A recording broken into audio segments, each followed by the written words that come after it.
오늘 신년 감사주일에 우리 주신 하나님의 말씀을 다 같이 우리 봉독하겠습니다. 먼저 우리 구약 성경에서 먼저 보시겠습니다. 구약 성경 821쪽에 있는 시편 30편 10절부터 여러분 12절까지 우리 함께 보시겠습니다. 여호와께서 들으시고 내게 은혜를 베푸소서. 여호와여 나를 돕는 자가 되소서 하였나이다. 주께서 나의 슬픔이 변하여 내게 춤이 되게 하시며 나의 베옷을 벗기고 기쁨으로 띠띠우셨나이다. 이는 잠잠하지 아니하고 내 영광으로 주를 찬송하게 하심이니 여호와 나의 하나님이여 내가 주께 영원히 감사하리이다. 아멘. 11절만 시작. 주께서 나의 슬픔이 변하여 내게 춤이 되게 하시며 나의 베옷을 벗기고 기쁨으로 띠띠우셨나이다. 아멘. 신약성경에서 한 구절만 더 보시겠습니다. 요한복음 제14장입니다.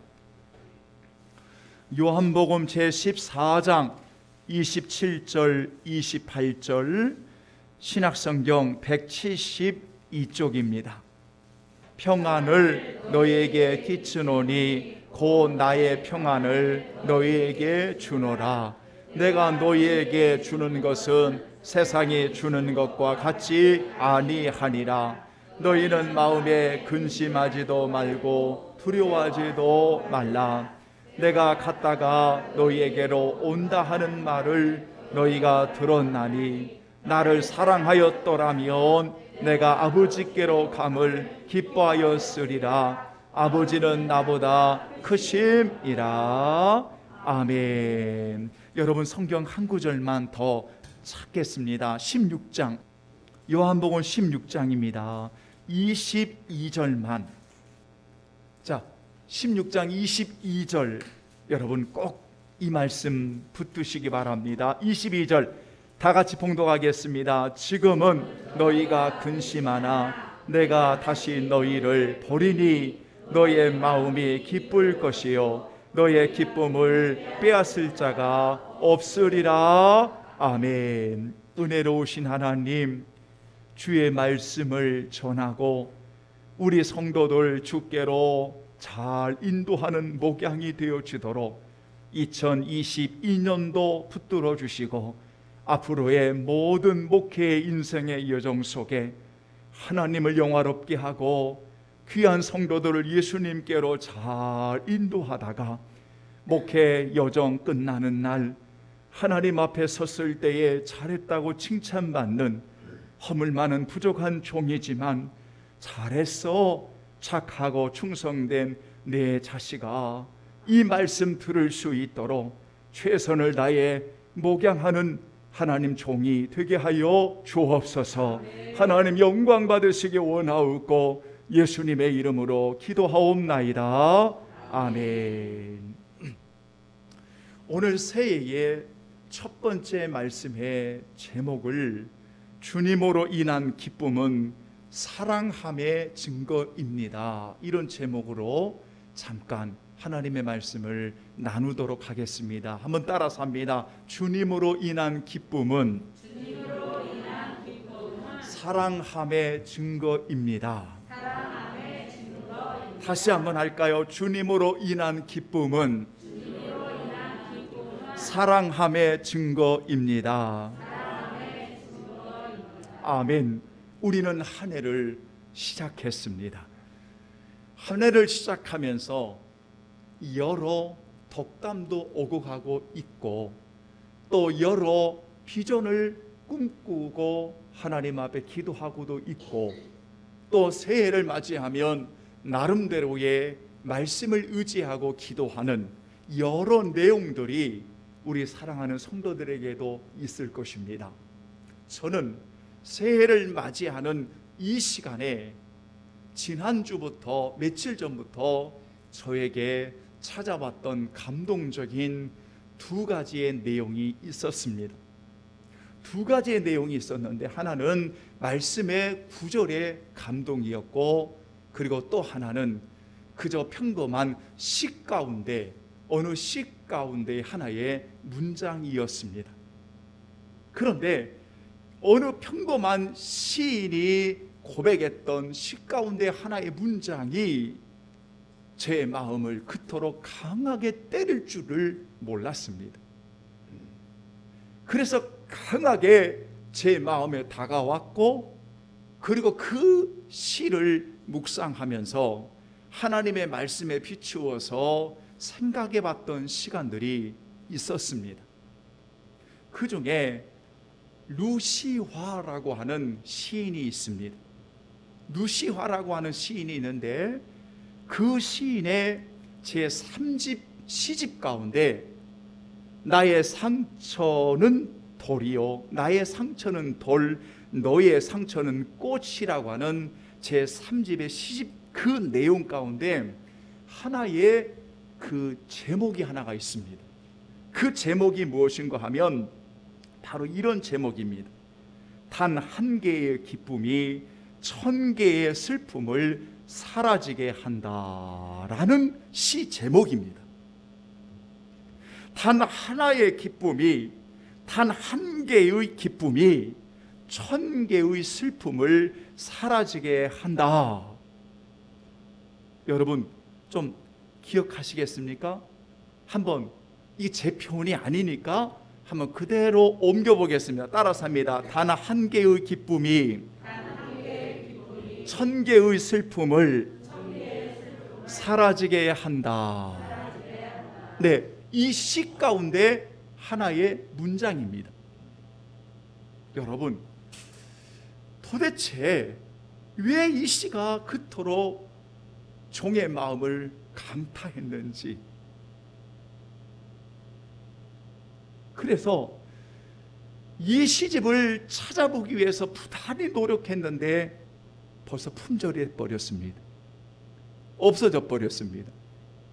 그래서 어젯밤에 인터넷을 조회하다가 이 시를 찾았습니다. 그런데 그저 한 문장으로 만족해야 되겠다. 더 깊이 들어가면 안 되겠다.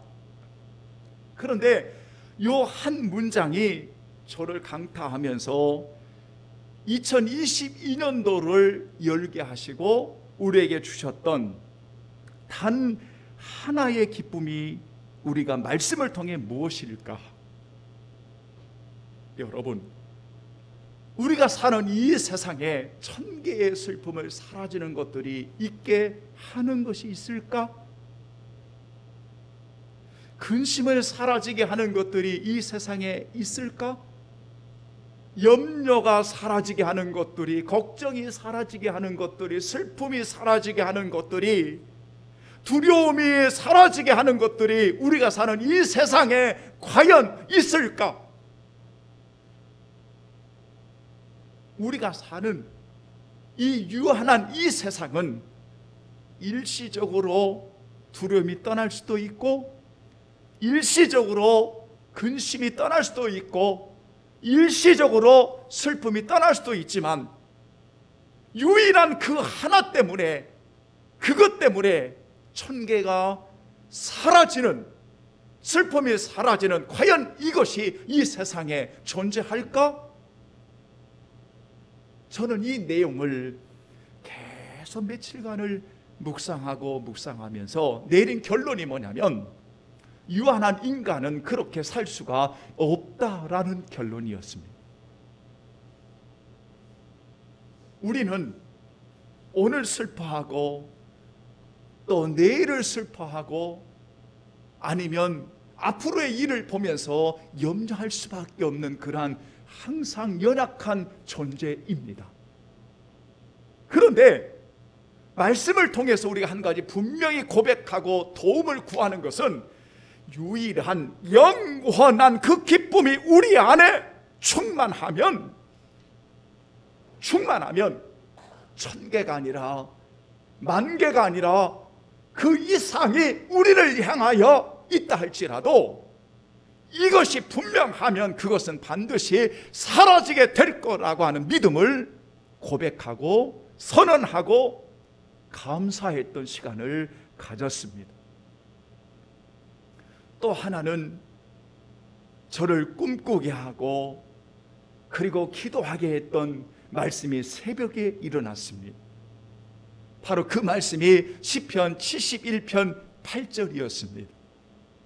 환난 가운데 시인은, 그 대적들이 많은 어려움 가운데 시인은 그의 입에 계속해서 충만히 머물기를 두기를 원했던 것이 뭐냐면 주님을 찬송함과 주께 영광을 돌리는 것을 평생 영원토록 내 입에 두겠습니다, 내 입에 채우겠습니다. 이 고백을 들으면서 하나님, 한 해를 시작하는 종에게도 평생 하나님을 찬양하고 하나님께 영광을 돌리는 입술을 가지고 살아갈 수 있도록 하나님 도와주세요.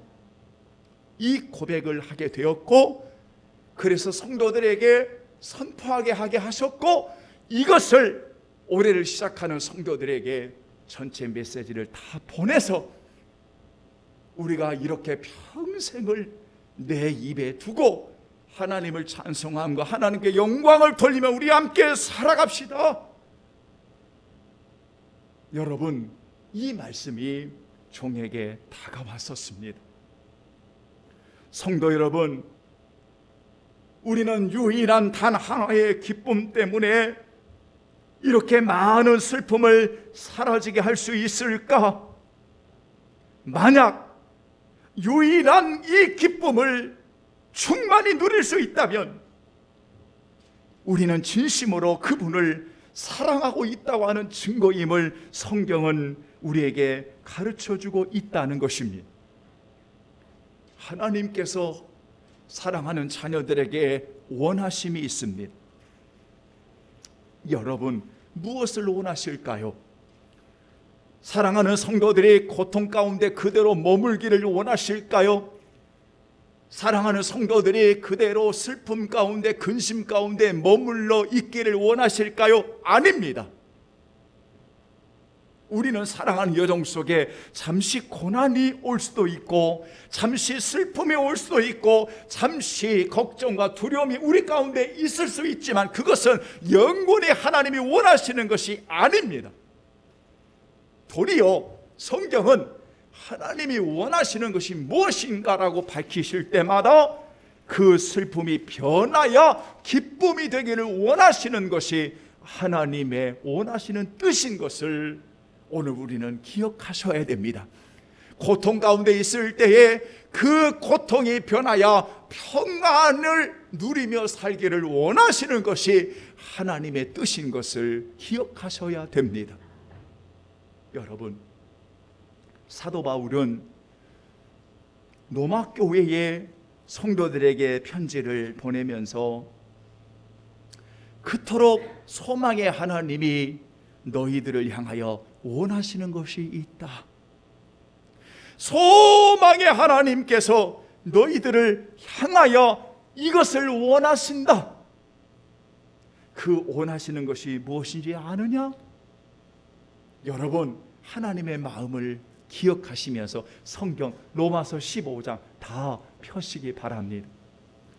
저는 이 말씀을 우리가 시작하며 성도들에게 가정에서 우리가 예배를 드릴 때마다 꼭 가정 예배 주보에 요 구절을 적어서 만들었었습니다. 로마서 15장 여러분 다 같이 13절 여러분 다 같이 한번 보시겠습니다.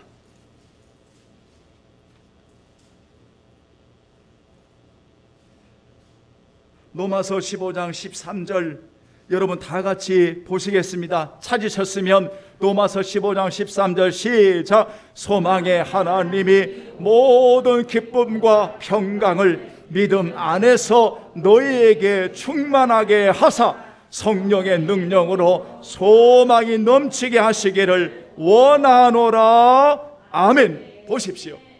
소망이 하나님께서 오늘 우리 사랑하는 성도들이 믿음 안에서 충만하기를 원하시는 게 뭔지 아십니까? 모든 기쁨과 평강입니다.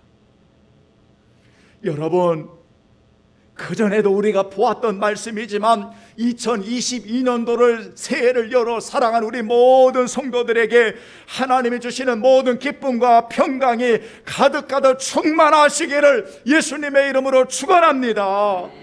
여러분, 평강을 누가 빼앗을 수 있겠습니까? 기쁨을 누가 빼앗을 수 있겠습니까? 어느 누구도 주님이 주신 기쁨을 빼앗을 자가 없다라고 말씀하고 있습니다. 어느 누구도 주님이 주시는 평강을 빼앗아 갈 자가 없느니라고 분명히 말씀하고 있습니다. 여러분이 때로는 두려움에 인생을 살아오셨을 것입니다. 때로는 염려와 걱정과 여러 가지 삶의 고통과 고난과 아픔 속에서 우리 성도들이 살아왔는 그런 시간도 있었을 겁니다. 그러나 유일하고 영원한 하늘에 변치 않는 기쁨이신 그리스도의 기쁨으로 가득 채워줌으로 말미암아 여러분, 이 세상에 우리가 살아가지만 주님으로 인하여 놀라운 기쁨이 가득 채워져서 누구도 빼앗을 수 없는 그 기쁨으로 충만한 인생을 예수님의 이름으로 살아가는 오늘 저와 여러분 되기를 주님의 이름으로 축원합니다. 아멘. 여러분, 우리 성도들이 너무나 잘 아시는 말씀의 하박국 3장 16절 18절의 말씀이 있습니다. 여러분, 이스라엘 백성들이 환난을 당한다고 하는 예언을 하박국 선지자는 듣습니다. 너무너무나 환난이 어느 정도 심할 것이라고 하는 이 예언을 듣는 순간 이 하박국 선지자는 마음이 아픔이 밀려올 수밖에 없습니다. 그러나 이 환난의 말씀을 듣는 이 하박국 선지자는 17절에 보면 그는 이렇게 고백합니다. 신실하신 하나님의 말씀을 의지하고 비록 없을지라도, 환난을 통하여 외양간에 송아지가 없을지라도, 환난을 통하여 열매가 없을지라도, 환난을 통하여 우리의 양들이 없을지라도 나는 말씀하시는 여호와로 말미암아 즐거워하겠고 나는 구원의 하나님으로 말미암아 기뻐하리로다. 아멘. 이렇게 고백했습니다. 다시 말하면 유일하신 하나님으로 말미암아 나는 비록 이런 상황이 내 앞에 놓여져 있다 할지라도, 이것이 없다 할지라도 나는 하나님 때문에 그리스도로 말미암아 하나님으로 말미암아 나는 기뻐하고 나는 이렇게 즐거워하겠다라고 고백하는, 왜 이렇게 고백할 수 있습니까? 하나님을 사랑하기 때문입니다. 여러분이 주님을 사랑하면 주님으로 인해 감사하고 기뻐할 수밖에 없는 것입니다. 여러분, 지금까지 주님을 너무 많이 사랑하셨지만 앞으로도 어떤 상황이 여러분들에게 펼쳐질지 아무도 알 수 없지만 그런 상황이 어떤 상황일지라도 단 하나의 기쁨이신 예수 그리스도로 말미암아 진심으로 기뻐하고 감사하고 기뻐하고 감사할 수 있다면 오늘 여러분들은 정말 주님을 사랑하는 증명자로 오늘 이 세상을 살아간다는 사실을 기억하기를 바랍니다. 그러므로 여호와를 기뻐함이 언제나 나의 힘인 것을 고백하시면서 여호와를 기뻐함으로 담대히 나가는 우리 성도들 되기를 주의 이름으로 축원합니다. 이제 결론을 맺겠습니다. 오늘 읽어드린 요한복음의 14장은 사랑하는 예수님이 떠나시겠다고 하는 말씀이었습니다. 다시 말하면 십자가에 죽으시고 그리고 승천하시겠다는 이야기입니다. 예수님의 떠남에 대해서 3년 동안 주님과 함께 있었던 제자들은 당연히 근심할 수밖에 없는 상황이었습니다. 이 근심할 수밖에 없는 예수님의 떠남에 대한 말씀을 받는 순간 그들은 근심할 수밖에 없지만, 그들을 향하여 예수님은 세상이 줄 수 없는 놀라운 평안을 주시면서 오늘 14장 28절에 나를 사랑하였더라면 내가 아버지께로 감을 기뻐하였으리라 라고 제자들에게 말씀하고 있습니다. 나를 사랑하였다라면 내가 아버지께로 감을 기뻐하리라 라는 말씀이었습니다. 정말 예수님이 떠나고 나서 약속대로 여러분 그들에게 부활하신 주님이 오시고, 그리고 열흘이 지나서 성령이 강림하고 그들이 나가는 곳마다 환난은 있었지만 놀라운 은혜들의 역사들이 일어납니다. 그 중에 하나가 기쁨과 성령으로 충만한 은혜가 사랑하는 성도들에게 일어나게 되었던 겁니다. 그래서 사도행전 기자는 환난과 핍박 속에서도 두려워하는 제자들이 아니라, 염려하고 근심하고 원망하고 불평하는 그런 제자들이 아니라, 어려움 속에서도 그들은 가는 곳마다 기쁨이 충만했고 성령이 충만했습니다. 놀라운 하나님의 나라의 역사가 일어났습니다. 이게 사도행전의 역사입니다. 사랑하는 여러분, 언제나 근심하는 것 같으나, 염려하고 두려워하고 때로는 걱정하는 것 같으나, 유일하신 하나님의 놀라운 기쁨이 우리 안에 충만할 때 그런 모든 염려는 주의 이름으로 떠나갈 줄로 믿습니다. 그런 모든 걱정과 근심은 주의 이름으로 떠나갈 줄로 믿습니다. 그래서 기쁨으로 성령으로 충만한 이러한 넘치는 은혜가 될 줄로 믿습니다. 그래서 여러분, 결론을 맺으면서 그토록 성경은 우리에게 주 안에서 항상 기뻐하라, 내가 다시 말하노니 기뻐하라. 항상 기뻐함은 기도와 감사함과 함께 하나님을, 우리에게 하나님이 원하시는 뜻이다. 성도 여러분, 2021년도 지난 한 해도 수고 많으셨습니다. 그리고 고생 많이 하셨습니다. 때로는 걱정과 두려움 속에 내게 어떤 일이 일어날까라는 염려 속에 살아가는 시간도 많이 있었을 것입니다. 2022년도 새해가 밝았다고 모든 것들이 갑자기 변화되지는 않을 것입니다. 그러나 갑자기 변화됨이 하나 있습니다. 그것은 주님을 사랑하는 우리 성도들입니다. 주님을 사랑하면